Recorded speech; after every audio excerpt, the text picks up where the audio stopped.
Welcome to the C Word, the Conservators podcast. Today we're talking about working with heritage scientists.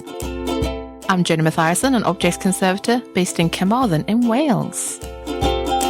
I'm Liz Hebert, a paintings conservator based in Amsterdam, Netherlands. This is basically the return of the Working With series that we've been doing for a couple of seasons. Yeah. So we've got a couple of different ones there, like working with curators and education and technicians and all sorts of stuff like that. So there's a whole back catalogue of those. And today... Definitely check them out. Definitely do. And today it's heritage scientists, which has been on the wish list for a while, to be honest, because it's a cool topic and I like science. Me too. And I think it's something that a lot of conservators don't have like a lot of free time to delve into. So yeah, exactly. With a scientist is just such a wonderful opportunity. Exactly. Yeah. Would you tell us a little bit about who you are and maybe something about your backstory, Marysia? Of course. I'm Marysia Tarnowska, a heritage scientist based in Nottingham. I'm non-binary. My pronouns are they, them. Let's start with that. As for my background, I am a chemist by training, so I've got both an undergrad and a PhD in chemistry. My PhD was completely unrelated to anything heritage because it was in supramolecular chemistry. It's about interlocked molecules. So if you imagine a chain which has links, each of those links is connected to the next one over, but they're not glued together. Normally, compounds in chemistry are all stuck together with specific types of bonds, but this specific different type of chemistry I was studying was about these types of bonds that don't involve this kind of molecular glue. They're called mechanical bonds. Each single link is a closed circle, so it can't disentangle itself from the second link, but they've got freedom of movement around each other. So it's something that can lead to molecular machines, tiny surgeons going into your body and doing surgery without opening you up, or delivering medicines to where they need to go instead of all over your body and having side effects everywhere. So that's a very brief intro to supramolecular chemistry, and that's where I started out. That's really cool. I also thought that, but unfortunately, during my PhD, which was right in the middle of the pandemic, things did not go so well, let's put it that way. My supervisor moved universities. I stayed behind at my university and ended up feeling pretty isolated. And that's when I started thinking about what it is I really want to do with my life, because while I did enjoy the topics and like, this is such a cool topic. You can clearly have passion for it. Yeah, you can have passion for things like this. And I did, but I just did not find myself in that space. I did not find a place for myself. So while I was having multiple crises of identity and lockdown crises and friend groups breaking crises, I started thinking, what do I actually enjoy? And one thing that came up was that I like museums. And at that point, I didn't know what that could possibly mean for me because, well, I like going to museums, but that's not a job. And I'm a chemist. I could probably reskill into being like a tour guide, but did I want to? Was that a career I was going to be good at? I didn't know until I stumbled upon an article by Lucia from the V&A, a heritage scientist over there, who wrote about her path into heritage science. And that's when I had my moment of realization. Wow, there are scientists in museums. So from then on, I started working on moving in that direction. I still had my PhD to finish. I still had to come up with a way to get into this kind of career. But at least I had an idea, which was a great start. How did you tackle transitioning from being in the science space to heritage? Did you have any contacts previously, or did you have to just completely start networking from scratch? I had absolutely no contacts, and my university has nothing to do with heritage science itself. What I found out later, which I wish I knew earlier, is that we do have at Nottingham University, manuscripts and special collections, I believe. It might be the other way around, special collections and manuscripts, one of those. But I did not know that. And they're on a different campus to the main one. So nobody really promotes them that much. So while I was working all of this stuff out, I stumbled upon the placement program that we have at university, postgraduate placements, where a PhD student can choose to take roughly 3 months out from their PhD to do something else with some kind of company. Usually it's big companies like, I don't know, GlaxoSmithKline or British Petroleum or Trent Water, stuff like that, who fund placements for students who go over there, learn a little bit of what it's like to be a chemist in this specific example, but there's lots of different placements, and see if that's what they'd like to pursue in the future after their PhD. But none of these sounded good to me. So I reached out to the placement team and said, this sounds great, but I'm not interested in any of the topics you're offering. Can we work together to design one that actually appeals to me? I was pretty surprised that they said, yeah, sounds great, let's go. You probably made their day, like, oh, this is something different. Yeah. And this was still in the middle of the pandemic, so it was not easy. But from there, I at least had someone who was excited about it, someone who was reading over my emails, because I had, anxiety about cold calling or cold emailing museums. And basically what we decided was that first we needed to find a partner for this type of placement. So I started emailing any museum I thought had something to do with science and asking them if they had any use for a chemist. I had expertise, I had machinery, I was at a university. Maybe you have questions, some kind of project you have been putting off. And most places didn't respond. Some places were like, whoa, this is not the right time. We are currently, rejigging the entire system. Get back to us in like 2 years. But one museum did get back to me, and that was the Natural History Museum. Ooh.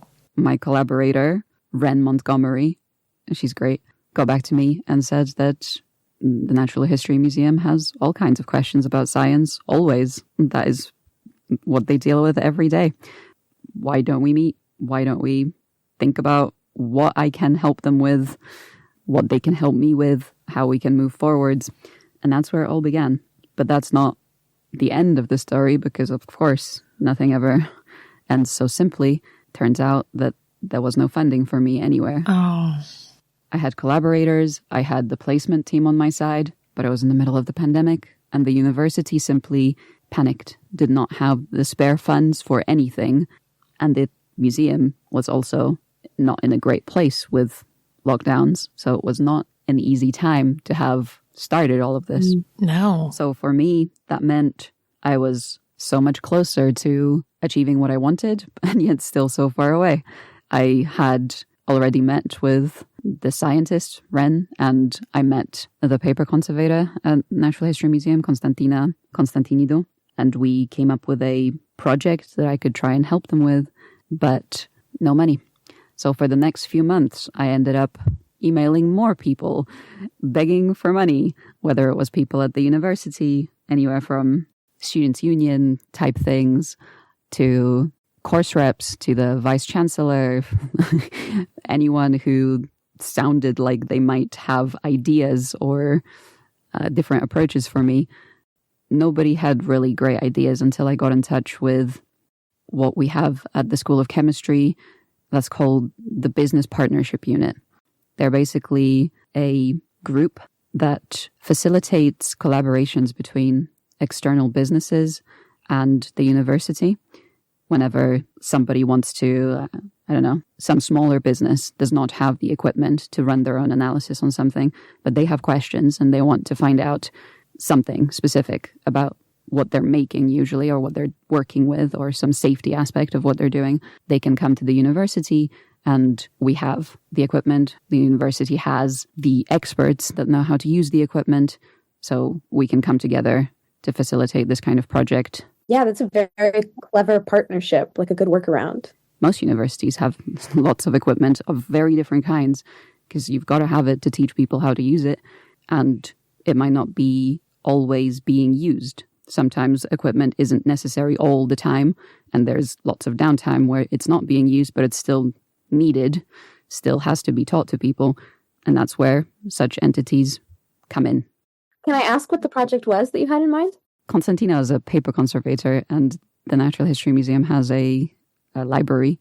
They have a lot of books and journals, and we were working with lots of leather-bound journals. So Constantina had all of these journals she was working on, and I'm sure all conservators who deal with any type of leather-bound book have heard of red rot before. Her worry, and generally any institution's worry about degradation, is this safe? How does this impact the people who work with it? And most institutions have risk assessments and know things about this, but it's always good to be reevaluating these things, keeping up to date with new science, or starting the new science yourself to see if what we thought about it previously is still correct. So Constantina wanted to look into red rot some more, and we wanted to basically find out a little bit more about red rot and see how bad red rot, the dust that comes off the books, is for people.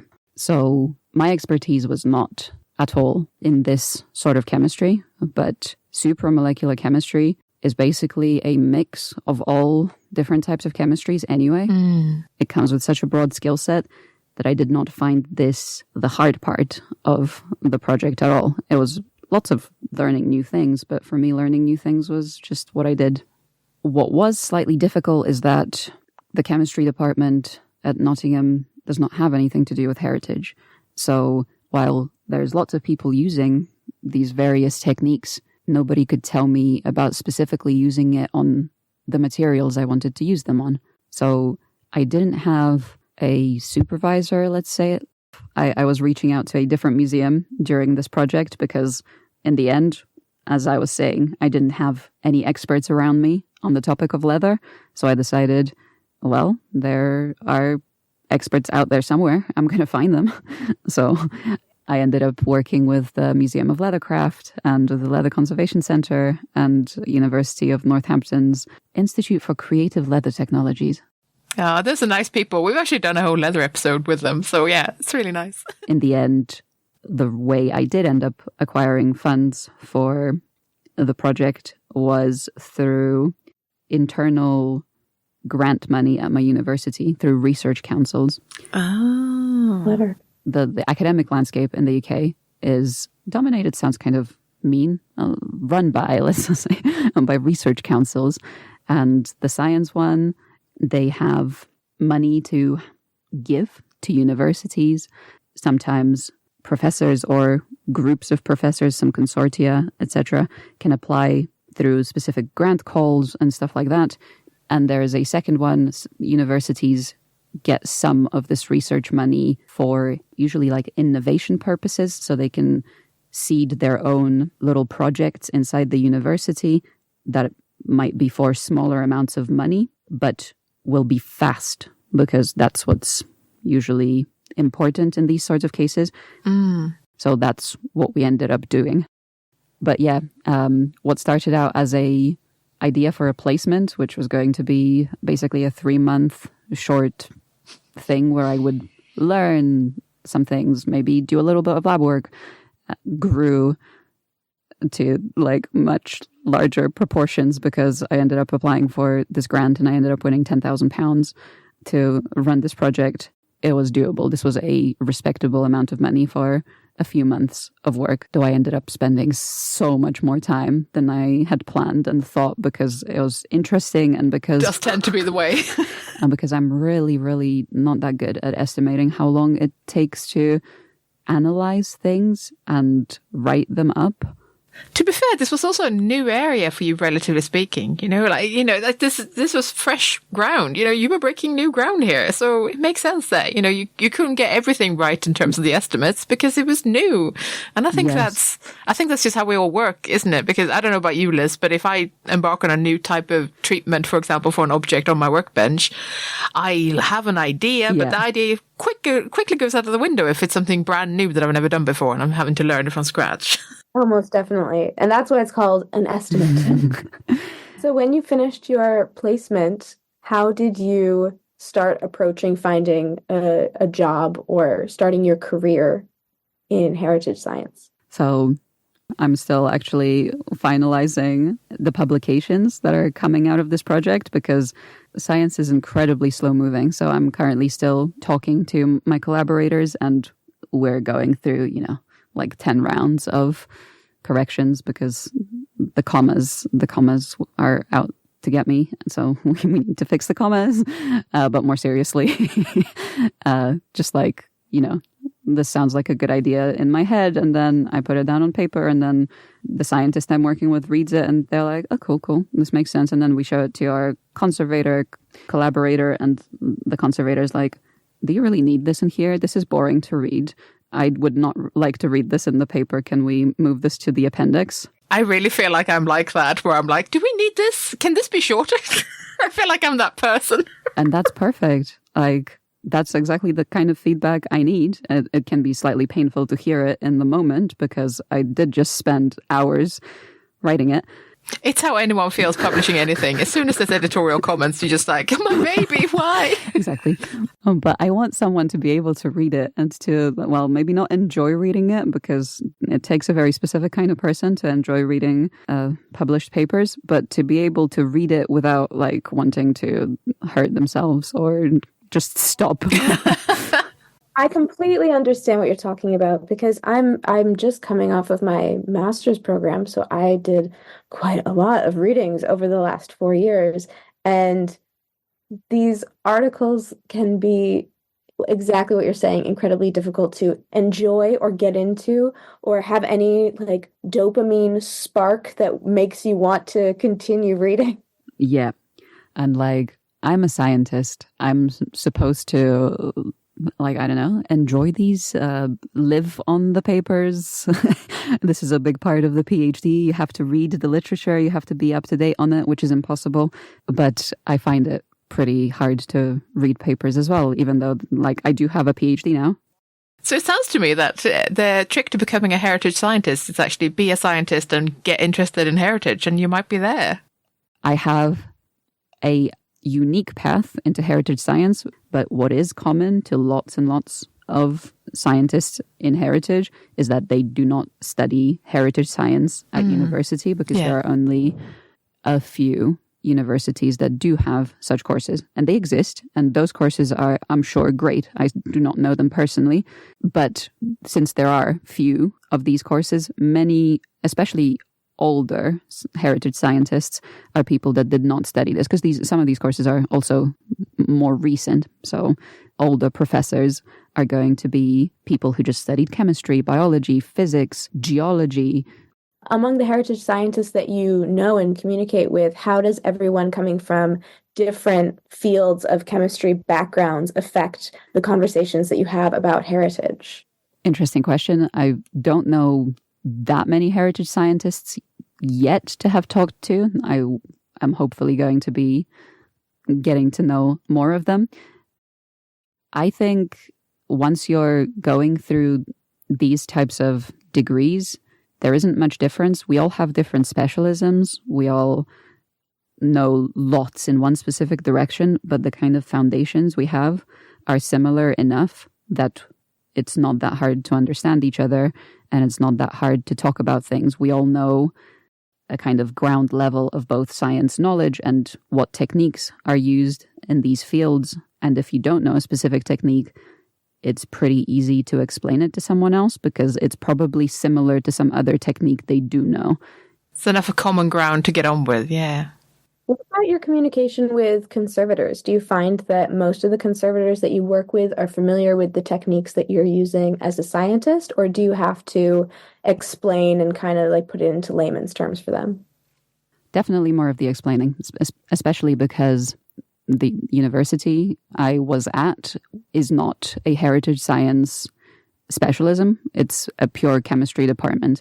So the techniques we end up using for normal chemistry are things that might not necessarily be used in heritage science because many of them end up being pretty destructive.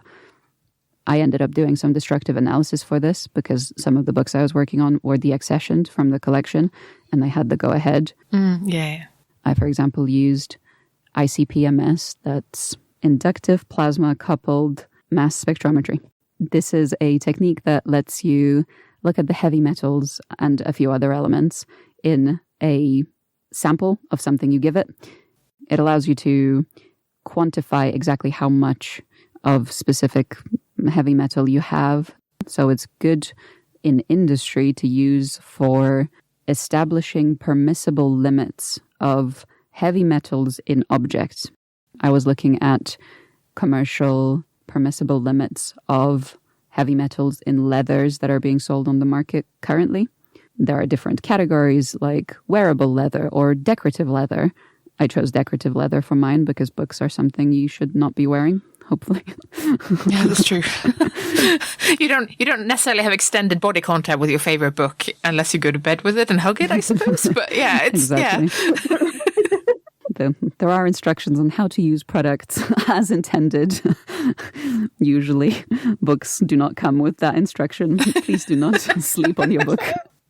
So for this specific test, you need to fully destroy the sample because it needs to be fully digested because it has to be turned into plasma. Plasma is just like extremely energetic matter, like what the sun is made of. And the machine, once it has that plasma in it, can differentiate between different elements based on different things. Like the one I was working with, mass spectrometry, actually looks at the mass of each atom, because once you're in plasma, everything is atomized. You no longer have compounds. None of these atoms are stuck to each other. They're all just single atoms flying through the space in the machine. And the time of flight differs depending on the mass of the particle. Jenny, did you notice how Marysia just put that into very simple terms for us? Yeah, I like that. Thank you. I appreciate that. I appreciate it. I actually do have a qualification in teaching. I'm a qualified teacher. Appreciate that so much. And I think that that'll come in extremely handy for you dealing with conservators and people that don't understand all the science going forward. That's absolutely amazing. So those atoms flying through that machine, different time of flight depending on how heavy they are, and then the machine can tell you using complicated maths how massive that atom is, which is very specific to each different type of element. With that, you can see exactly how much of a heavy metal you've got in a specific sample. That's the kind of thing you want to be doing if you're actually eating your things. You want to know how much of a certain heavy metal you've got in a specific sample, which turned out to not be what I want because I am not eating my leather. You shouldn't either. But there is a different way of using it, which people also do for leather on the market, which is called the extractable heavy metal content.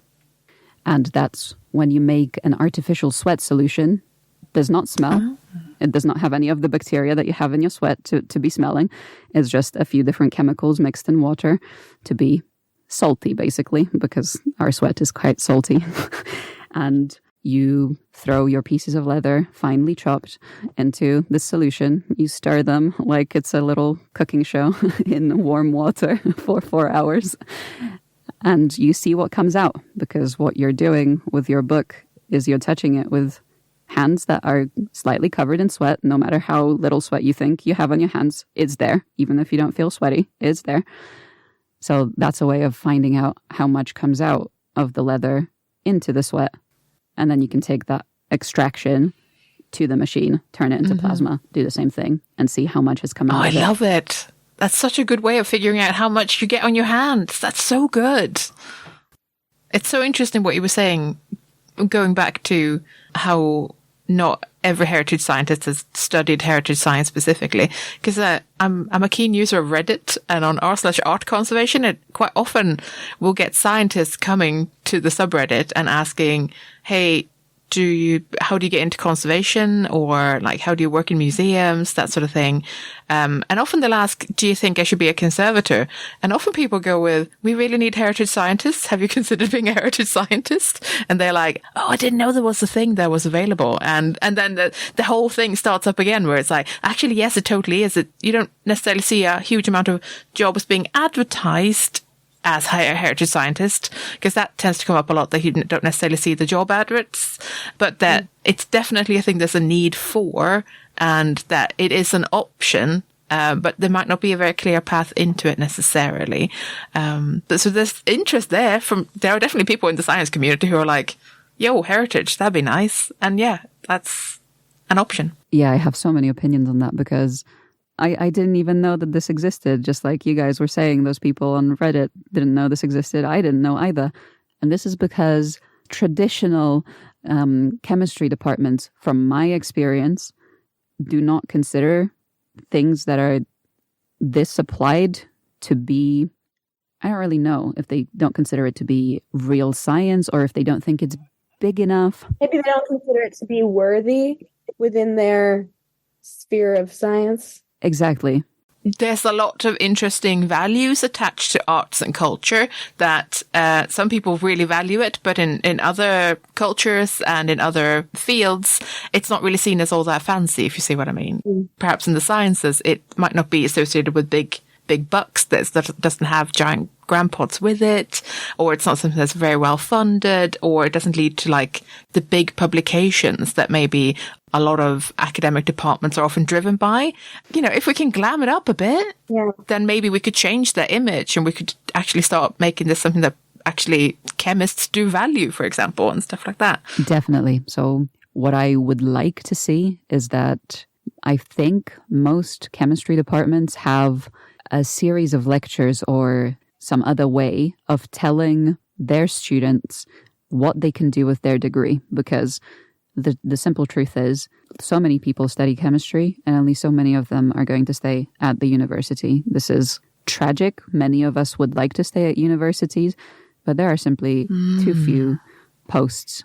So what universities do is usually tell their students, what can you do with a chemistry degree? Let's have a lecture series on what our alumni or other chemists have done with their lives. Where have they gone? And these are usually useful. And I've never seen a single person related to heritage in any of mine. We need to get into some career fairs here, and we need to do some lectures, people. Yeah, we do. I think that the general public is becoming more and more interested in conservation. In the past, it's something that used to be very much back of house and very hush-hush. But hidden away. Yeah, exactly. Yeah. now it's so much more forward-facing. A lot of people are interested in it. It's a little bit sexy too, you know?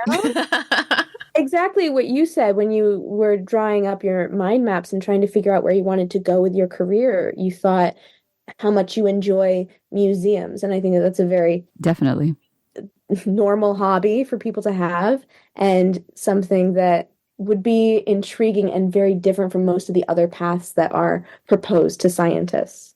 Exactly. But it's not only the people who can share this information that need to have the will. It's also the people who run the courses that need to be accepting of this as a career path.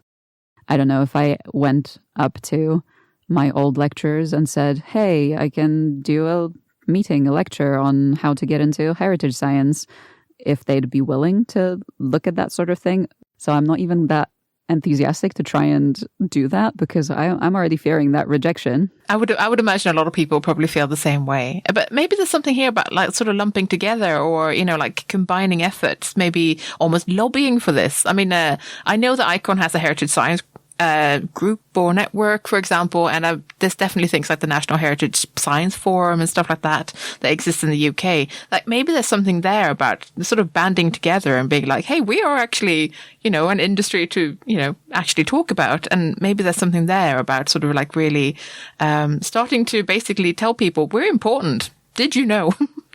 And maybe that'll help, you know, and give some backing and a bit of confidence and something a bit extra, some oomph to everyone out there who might be in a very similar position to you, maybe, where it's like, oh, I'm not sure it will be accepted, but maybe with a bit of push, maybe with some backing, it would be nice. This is definitely a great idea. I've been thinking about this sort of thing, and they used to be, what's the acronym again? NHSF, probably.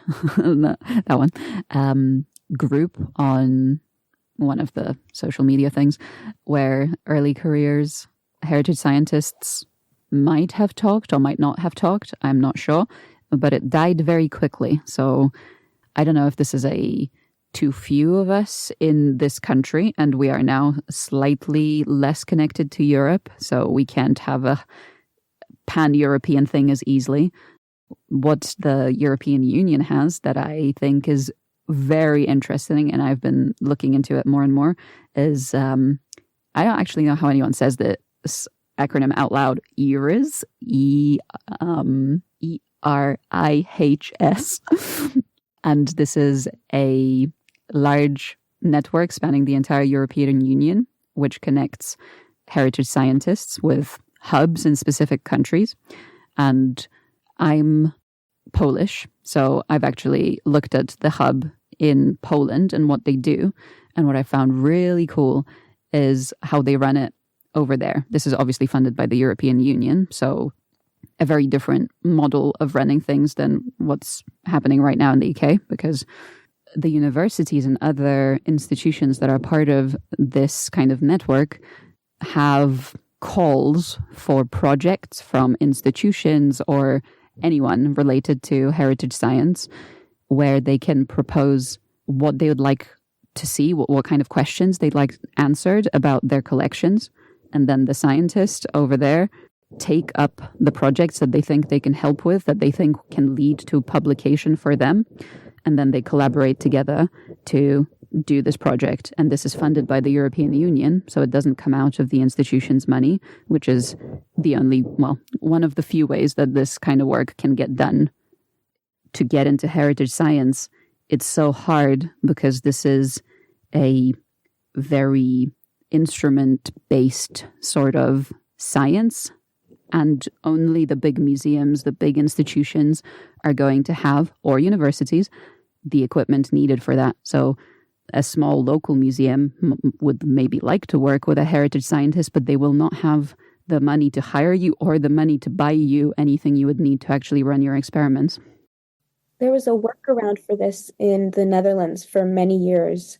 It was called MOLART or MOLAB. It doesn't exist anymore to my knowledge, but it was a way of connecting heritage scientists with conservators throughout the country, especially in those smaller institutions and museums that don't have access to the larger technologies. I've definitely seen this kind of thing. Maybe it's not called the same thing still, but that network in the European Union is definitely doing that sort of thing, either bringing instruments to people or asking people to come with their collections, artifacts, whatever they want to have looked at, to where the instruments are, because you sometimes just can't move instruments.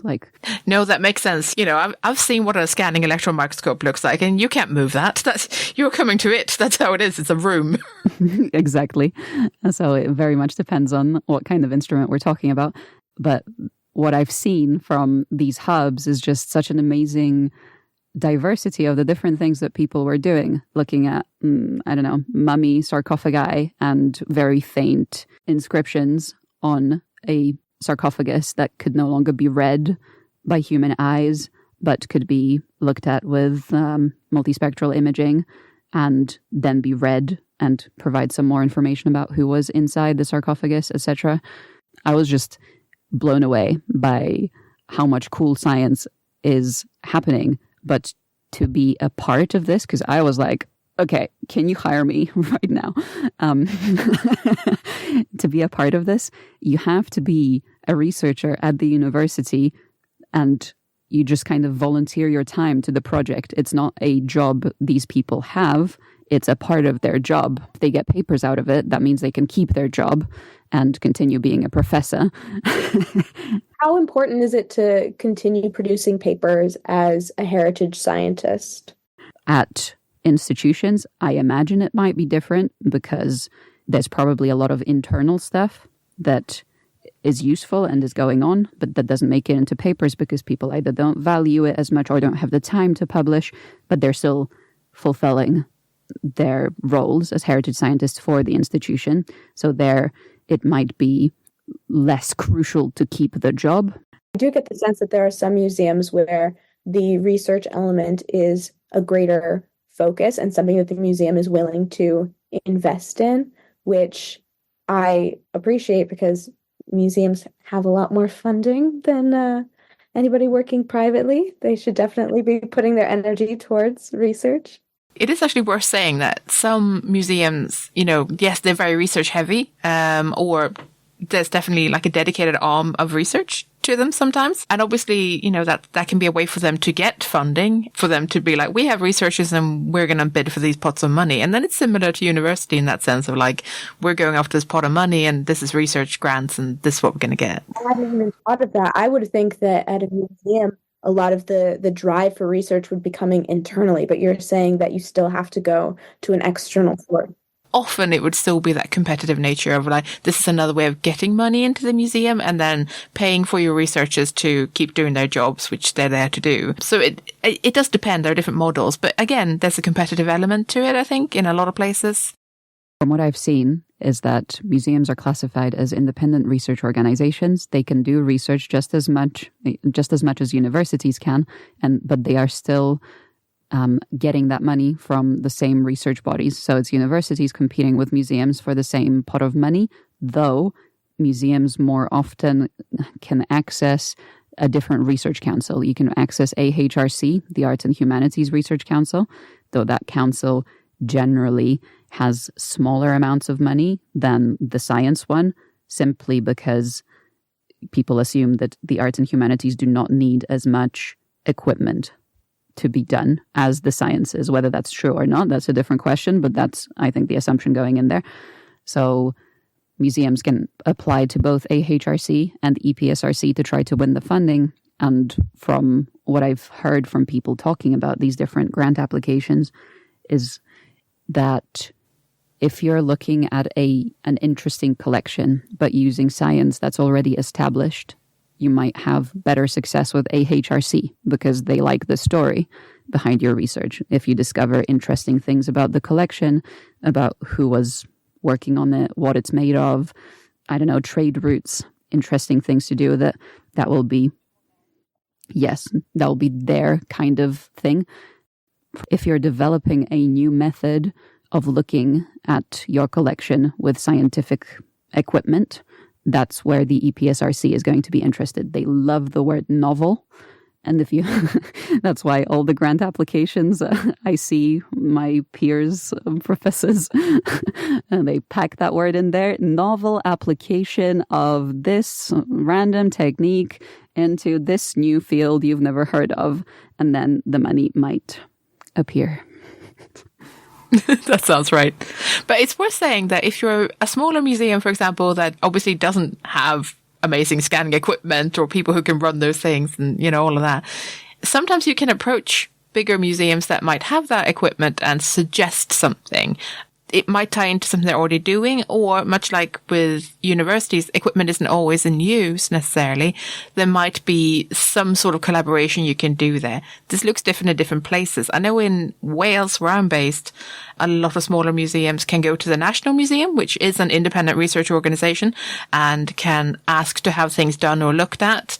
I don't know what the financing of that situation looks like, or if they have time or availability. I have no idea how that works because I've never been involved in that as I'm a freelancer.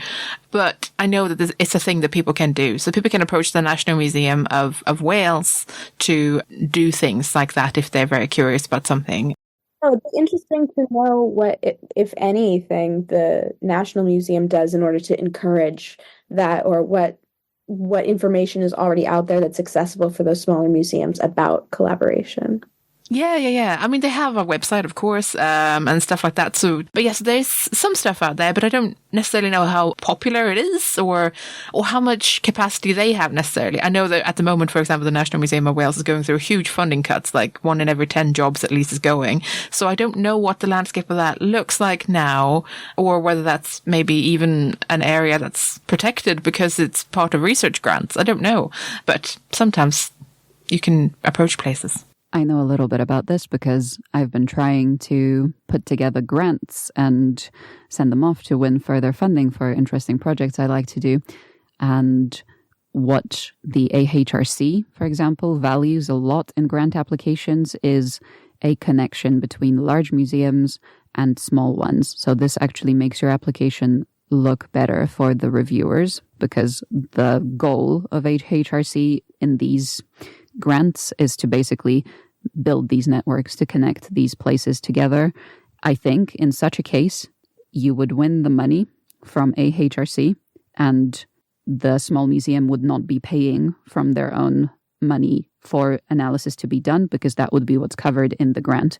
There is other ways, like just collaborations between small museums and large museums, which can either be things that the external people pay for, if that's some kind of analysis they need done and they have their own funding, or if it's something the large museum is interested in themselves. So sometimes it's always good to reach out, talk about it. Maybe it's something they're already working on and interested in, and just having more collections from different places is going to be something that is good for them, because that will look good on their papers, because it's not just one area they're sampling from multiple collections all over the place. And as you were saying before, like, the worst that can happen is they just say, we do not do that sort of thing, sorry, bye, or ignore your email. They're not going to get mad. No, exactly. Small museums, get in there, get in people's inboxes. For a private conservator who maybe has come across something interesting in their practice that they would be curious to develop further, do you have any recommendations for how they could get in touch with a heritage scientist, or where they should begin? So there are multiple ways for a conservator to get involved in something like this. The one that's most like what I did would be to get in contact with a university, and probably just the department. There's probably like chemistry department if it's something chemistry related, or physics department, contacts for the secretaries or something like that. And the cold email could look something along the lines of, I am working on this and this kind of project, and you have a physics department. Maybe you do a little bit of Googling beforehand to see what kind of, if you have an idea for what you're dealing with already, like you want to look at dye analysis, or you want to look at the deterioration of something specific, then you can find a person who deals with that kind of research already. The advantage of this is that many universities have some kind of placement scheme that is usually going to be paid for by the university, that will allow the students to use whatever equipment the university already has. And if there is a professor or someone specializing in that kind of research, they can work with that professor and have that expertise to do some kind of small, few-month-long research project in collaboration between the two of you. And you can, for example, get a paper out of it at the end that will be joint between whoever was doing the research and the conservator. You can both write the paper or collaborate as much or as little as you feel like in this process. And this is good because universities have so much stuff. I definitely think it's a good way, but this isn't the intimidating way. Universities are just these, like, I don't know, big institutions that don't necessarily look like an easy place to reach out to. So it might be a high hurdle for someone to jump over, starting straight from the front. Getting in touch with a museum that has a heritage science, conservation science department. They're called different things, or just some kind of scientist on staff. They'll possibly be interested in collaborating with you because you either have some new thing you're developing, a process, or you have access to a different collection because you're collaborating with a client, a different small museum that is asking for your services. So you can kind of act as like a, I don't know, connection between different people who have similar interests. Liz, I was going to ask you, have you had a chance to work much with scientists in your line of work? Because you work in paintings. Yes, I've had contact with scientists, but I don't think that it's because I'm in paintings specifically. I think it's because of the specific university program that I was a part of. So, University of Amsterdam, it's a 4-year master's degree, which is long. The first 2 years are more academic structured, and then the last 2 years are more work placement. But within those first 2 years, the building where you're doing all of your studies is the same building that the RCE is in. The RCE is the Cultural Heritage Agency of the Netherlands, and it's government owned, so there's plenty of funding, and they have all of the machines in the building with us for all of my cohort, not only in paintings, but in contemporary art, ceramics, tapestries, etc. We all were able to access research scientists to help us do all of the analytics for our thesis. So I have been fortunate enough to work with scientists, but because I've worked with them, I haven't done too much myself, which is honestly more than okay with me. I don't necessarily think that that's my place as a conservator. I'm more than happy to give that job over to somebody who is far more qualified to do so. That's fair. That's fair. I suspect that reflects a lot of how maybe conservation students, like how their journey looks, because obviously we tend to go to university and same. I mean, when I did my master's, then Cardiff had loads of fancy equipment, and that's how we got to, I was going to say play with, that's under strict supervision, actually use the equipment and learn how to use it. And it was things like FTIR and scanning electron microscopy and things like that, right? So yeah, it's exactly what Marysia was saying, that you have to be at a university or just at a larger institution in order to access it. Yeah, it's probably the last time I'm ever going to use that is, when I was a student, which is sort of sad in some ways. Earlier you said playing with equipment, and then and then you were like, no, we shouldn't say that, but you totally should. That is what we're doing, and that's the point. Like, if you're not playing with the instruments and with the science you're doing, then you don't love it. And if you don't love it, why are you doing it? Like, we all should be playing with what we're doing. That doesn't necessarily mean you're not careful. You can play carefully, just like, a very large dog carefully playing with a tiny kitten. That's what you can be doing as a conservator with precious objects, but you can still be playing with them. Oh, I love that. What I most want people to get out of talking to me is that science doesn't have to be boring, and science doesn't have to be scary. It doesn't have to be complicated or cold or all numbers. Science is whatever you want it to be, and we're just here to help you out with that. We're not smarter or more knowledgeable. We just know different things, and we chose to spend a lot of time learning sometimes pretty boring things, but that's because they were delivered in a boring way, and we don't have to deliver it in a boring way. We can always choose to deliver it in a fun way. Hello. So there's some exciting news that you might have heard about. The Marsh Conservation Awards are back this year. And we love a good award show, don't we? So there are 6 categories to go for. And if you're a heritage scientist listening, there's an award for research in conservation and one for innovation. So I think you should just go and check it out, basically. You should nominate yourselves or someone you know by the 2nd of June this year, 2024. That's the deadline.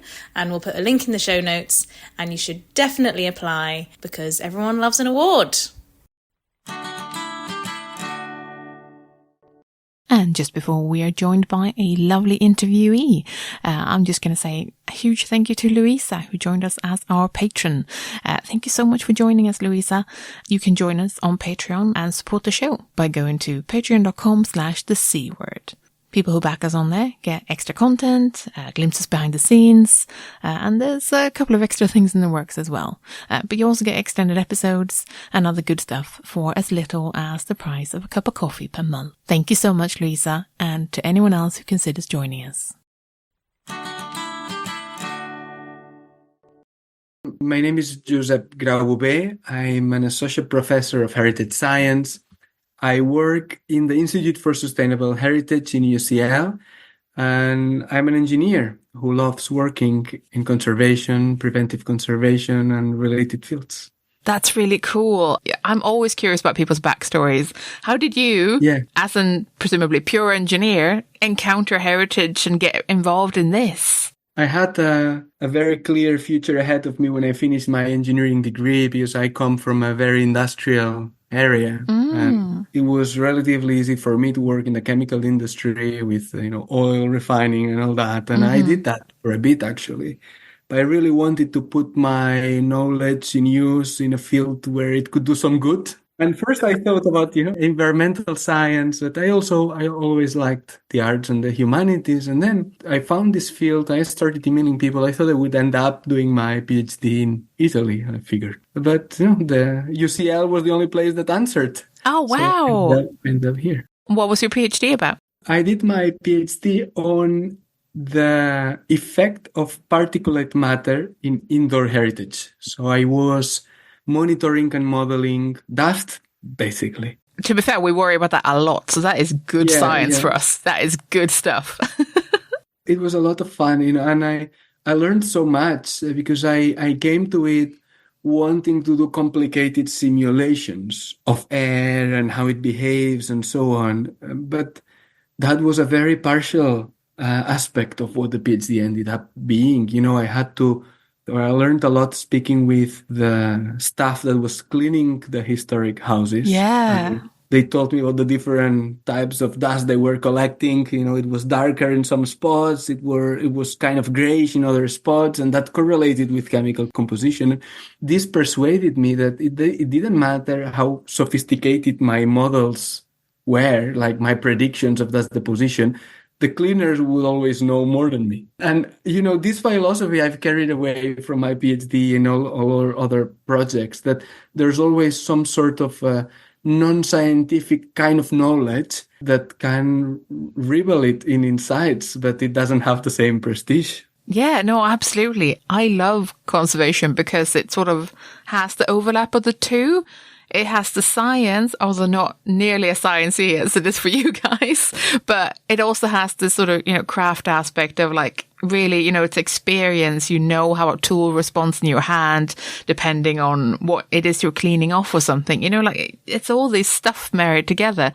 And it's nice to think that you can talk to scientists about that and they might actually care, Yeah, I'm super, super interested in this fuzzy interface between scientific, quantifiable information, or let's say what we would call like classic empirical information, and conservation knowledge.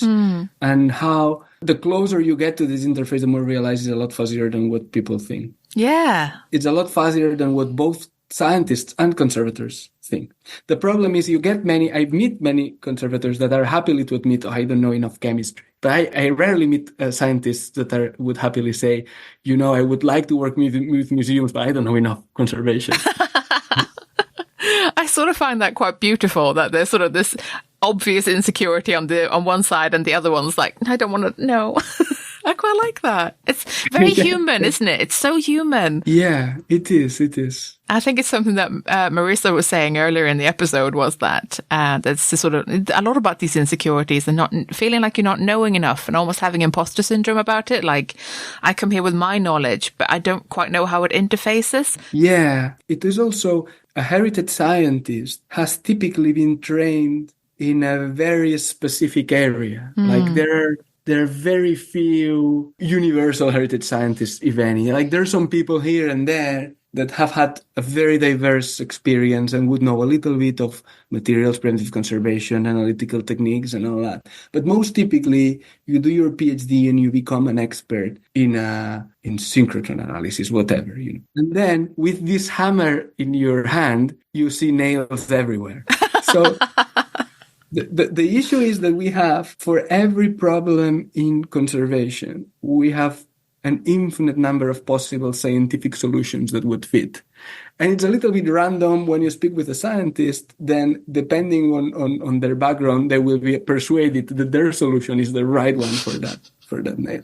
That's very typical. And because of the way problems are, they are overdetermined. You can follow any path towards a right solution, So yes, it's difficult to bridge this gap because it relies a lot on both parties being aware of enough options so that the conversation can be, flexible. So is that something that you encounter a lot in your work, in that you have to find these different ways of talking about things or think about so many different options? Yeah, well, I mostly do research and teaching, so I'm like in the happy position that I can be very judgmental about practical things, like but from a safe distance. But maybe I'm exaggerating now, because many of my PhD students would work in collaboration with museums, let's say, and in fact, as many as I can. For me, it's essential. Yeah. And let me tell you an example. There's a colleague, you should speak with her one day. Catherine Curran did a fascinating piece of research where she recorded a conversation between conservation specialists and scientists, pure scientists and heritage scientists, when they were trying to frame a problem. Mm-hmm. They were talking about plastics, and they were using totally different vocabularies to describe the problem. They sat together for 3 hours, and it was a moderated discussion. She published a paper on this. She analyzed a time series of the conversation when the topic would shift, or when the conversation would shift from being dominated by conservation to being dominated by science. And she noticed that the conversation didn't progress if it wasn't because some people were familiar with both fields and were acting sort of like translators or facilitators, or taking a term from conservation and using it in a scientific statement, and the other way around. But this role was kind of essential for the conversation to be fluid. So what I like to think is that when I train PhD students, I train them to be that person. I love that. It takes a lot of energy and a special type of person to do this, but it's essential. So you're involved in the Heritage Science group at ICON as well, aren't you? Yes. Can you tell me? Can you tell the listeners a little bit about that group? Yeah. So the Heritage Science group, it organizes the community of ICON members who are interested in science. So the way we see ourselves is that it's not a group that represents scientist members. Instead, we want to bring together anyone, regardless of their background. Many of our members have us as a secondary group, actually. Anyone, regardless of their background, that have an interest in science, that want to learn more, that want to be familiar with the most recent developments in the field, and so on.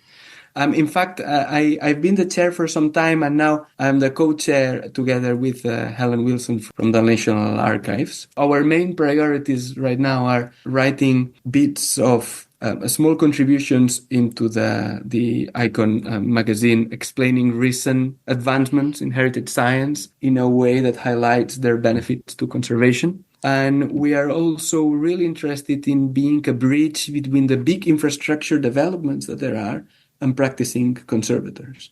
As you probably know, the government is funding through the RICHES program, all the scientific infrastructure for heritage science is going to be open to anyone who applies and so on. But it would be very difficult for someone who is not part of a large organization to develop an application, let alone know what kind of scientific resource they know. So we are going to try to bridge this gap a little bit. So yes, things like this, trying to make science approachable. Yeah. Oh, that's what we all need, isn't it? And just having somewhere to go for, like, maybe starting partnerships and things like that. Because I guess that's the thing that, like, I would find quite stressful, is like, how do I find scientists and how do I approach them? How can what can I offer them? What can they offer me? It can be really bewildering. It can. From the point of view of scientists, I think there is some training that is needed, let's say, for a scientist to be able to know how they can approach a museum in a way that is beneficial for the museum, and how they can contribute to make a meaningful impact. And there are some scientists that are very good at this, but many others do not have the skills or the knowledge to know what kind of questions would a museum be interested in. Many times a scientist would only see a museum application or a conservation application as a flashy case study for a technique that they have developed for other things. Now, you can be lucky that you become this flashy case study and you take benefit from it. But it's not really a deep way of engaging with conservation. So there's a lot of development on the science side for sure that we know of. But I'm interested in what you're saying, that you think there's also perhaps some need in the conservation sector for the developing some skills on how to contact scientists, or what do scientists want and what matters to them. Or maybe just the confidence. Maybe it's more about confidence than it is about skills, although I think there's definitely a bit of that going on as well.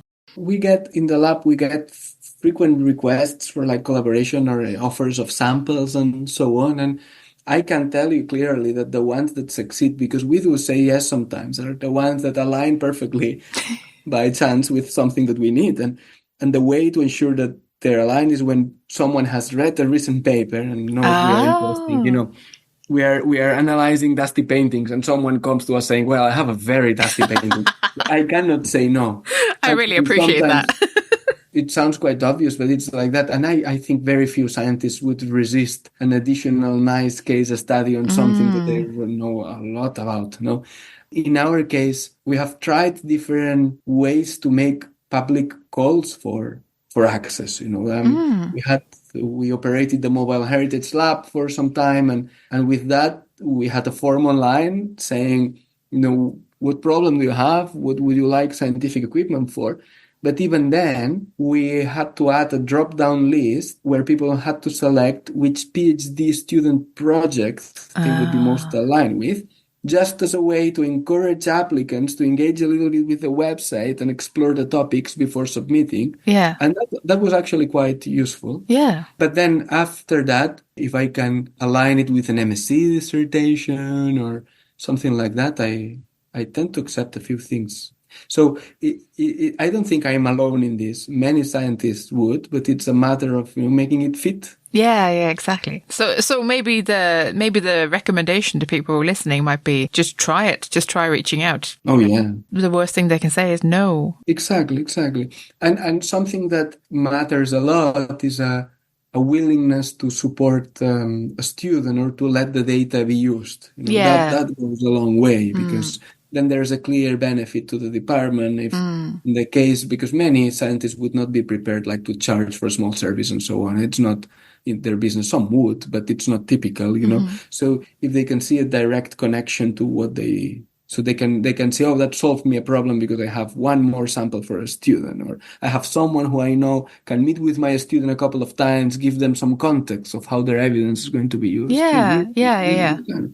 I mean, the sample may be interesting, but your knowledge is worth a lot. And any as heritage scientist worth their salt will know that in order to train students, you have to have them interact with real life problems and to learn the context of application of their techniques. And that, who best than a conservator to help with this? So absolutely.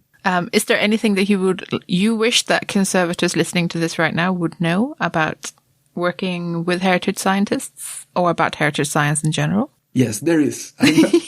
I have a message that I'm passionate about because I'm planning something, actually. I have something in mind as we speak. I'm organizing a course that it's meant to help scientists learn more about conservation. I think there is a need for some training that could be called conservation for scientists, the opposite of what we've heard so many times, science for conservators. So my request to the listeners who are conservators is that they should try make scientists feel bad about their lack of knowledge of conservation. The same kind of inadequacy that conservators feel about science should be felt by scientists about conservation. Otherwise, no one is going to attend my course on the topic. They obviously should. Let me put it in other, maybe more constructive terms. I think there is a lot of value in the knowledge of conservators that it's sometimes easy to dismiss because it's not easily codified in black and white on papers. It's, as you were saying before, it's based on traditional skills and so on. And this value, it's really important to heritage science. And the fact that it's difficult to write it down doesn't make it less important than the things that we can write it down. Hello, everyone. This is Liz, and today for our science episode, we have a special book review of Soft Paint and the Care of Paintings by Ida Brunken. Soft paint is a phenomena primarily found in 20th century artworks where the thickness of the paint application results in soft paint on the interior of the impasto. Numerous hypotheses have been presented in order to explain this phenomena, such as oxidation or binding material, but to date, no definitive analysis has ever been presented.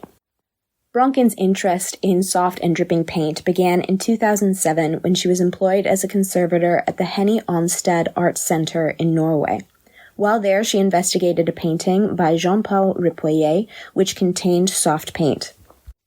Thus began a research effort lasting more than a decade and resulting in Brunken's PhD thesis in 2022, on which this wonderful book is based.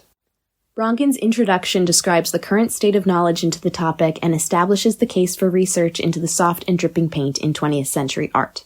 As the scope of this issue is daunting, Bronken narrows down the criteria for artworks included in the study to pieces created between 1949 and 1972 and painted by a limited group of artists including Oscar Jorn, Karl Appel, Jean-Paul Raphael, and Pierre Soulange. Chapter 2 explores the descriptions and definitions of soft and dripping paint, establishing condition categories and the related issues between paintings. Personally, I found this to be my favorite part of the book as it includes so many visual references for all of the conditions that Bronken describes. I genuinely think that this chapter in particular would be very useful to conservators who are working with 20th century paints. Not only are the visuals highly representative, but the descriptions in the text are also extremely useful and outline how to identify the specific degradation phenomena. In Chapter 3, Bronken provides a detailed artist biography for each of the artists presented in this study, mostly focusing on their studio practice and finances from 1949 to 1972. What impressed me most about this section as a conservator are these little asides that the author does where she investigates the possible temperature and relative humidity conditions in each of the studios that the artists worked in during these periods. This is done in an effort to determine if there are any correlations between the working conditions of the different artists. But for me, as a conservator, I've thought that this was a really nice way of signposting throughout the chapter. And just a detail that I don't think you would find unless the author were a conservator. Additionally, all of the photos used in this chapter are very interesting, outlining the biographies of the artists and often showing the working practice in the studios. Chapter 4 is about the material practices of each of the artists, again trying to find a correlation between materials used and degradation phenomena. Bronken creates a timeline for each of the artists' material use, drawing on investigation of each artwork, photographic evidence, and paint manufacturer archives. And when I say create a timeline, I really mean she creates one. There are these great graphics of each artist, the time frame that they're working in, and then all of the different labels that they were using and what time frame that falls within. The last chapter summarizes the conclusion of Bronken's research. Rather than identifying a single unifying cause of soft and dripping paint in the artwork studied, Bronken believes that soft paint is the result of a variety of factors, including sulfur pollution, storage condition, and manufacturers' paint recipes. She ends with a list of questions for future study, all of which I think would be excellent topics for any researchers or graduate students interested in 20th century art. My personal opinion of this book is incredibly high. I would recommend it to anyone who's interested in 20th century art in general, in the conservation challenges of soft and dripping paint, but also if you're interested in the Cobra movement or any of the artists listed in the book. Bronken really has a knack for storytelling, and I thought that the biography and material chapters were incredibly engaging and a fantastic example for anyone writing a research paper. It did make me think of the ECP episode earlier on in the season when we talked about how you don't have as much time for research or art history when you're a private conservator, but I think that this book really scratches that itch, and it's a perfect buy. If you're interested in doing so, you can check out Archetype Publications online. Thanks for listening. We're The C Word, and you've been listening to Marysia, Liz, and me, Jenny. Join us next time for an episode about using AI. In the meantime, you can check out our website at thecword.show or check us out on social media. You can find us on X, Instagram, Facebook, and Mastodon. Alternatively, you can drop us an email at thecwordpodcast@gmail.com. Intro and outro music is Spring by Didi Music, used under Creative Commons Attribution License. Additional music and sound effects by Callum Robertson. This has been a Wooden Dice production.